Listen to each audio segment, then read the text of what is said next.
There you have it. That was Nigel Farage last night. He joins us now from Jackson, Mississippi. Nigel, I am told that the crowd didn't know who you were last night in Mississippi, but by the time you'd finished speaking, they loved you. Is that correct? Well, I don't know.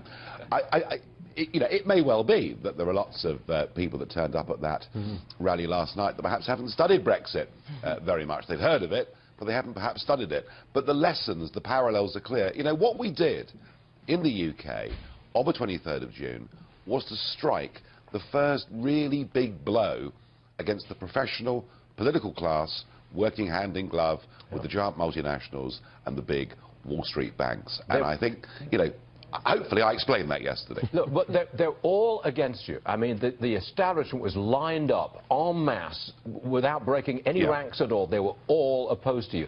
And I'm told that on the morning of the vote to leave was down in the polls, substantially down in the polls, and yet you pulled off a remarkable victory. Is that accurate? You were down in the polls the morning of the vote?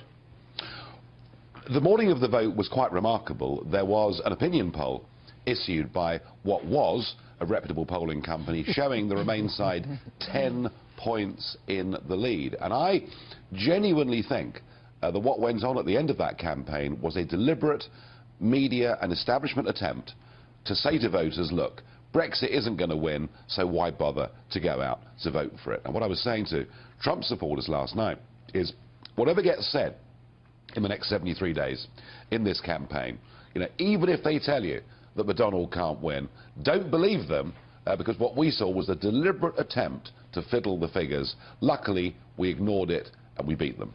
Now, President Obama went to Britain before the Brexit vote and he said, you got to stay.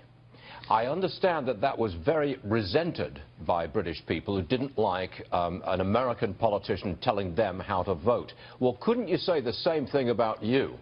You come to America and you've told American voters, don't vote for Hillary Clinton. I mean, you could say there's a parallel there and that what you said last night could be resented in some quarters in America. Well, Obama said we should vote Remain. Obama said that terrible things would happen to us if we didn't vote Remain. And he told us that if we voted to leave, that basically America would just drop us and our relationship with the United States of America.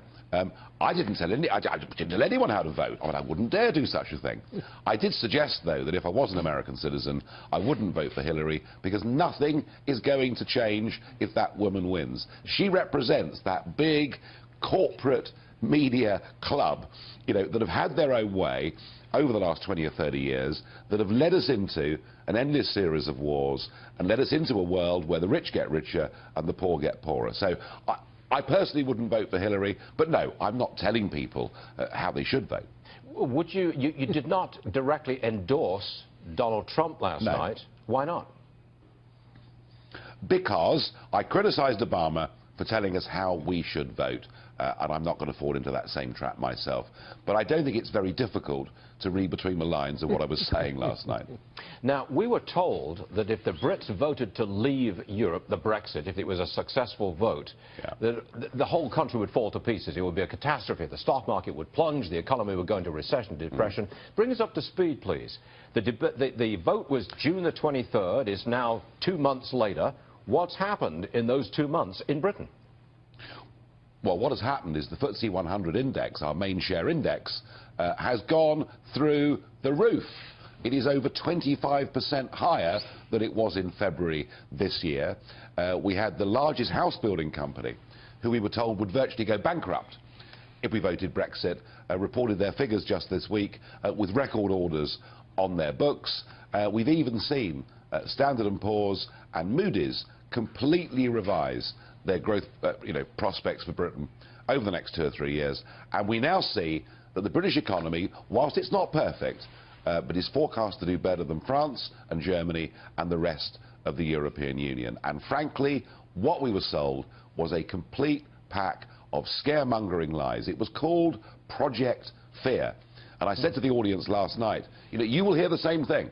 You will hear, if Trump wins, you know, we'll play into the hands of President Putin, we'll bring the world closer to war, and there'll be terrible economic ruin come to America. We were promised all the same things, and I'm pleased to say that none of them have happened. And now what we have all over the world, our country is saying, well, now you're freed of this ridiculous European club. Can we come and talk to you?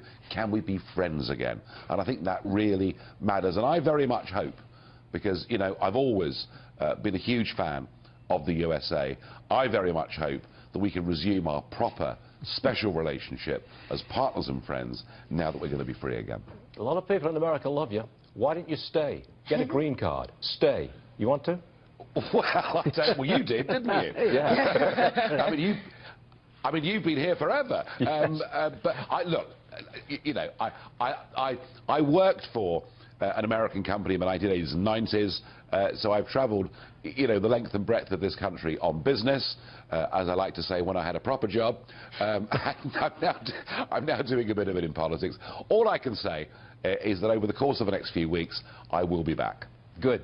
Nigel Farage, come back and see us again, please. We appreciate you being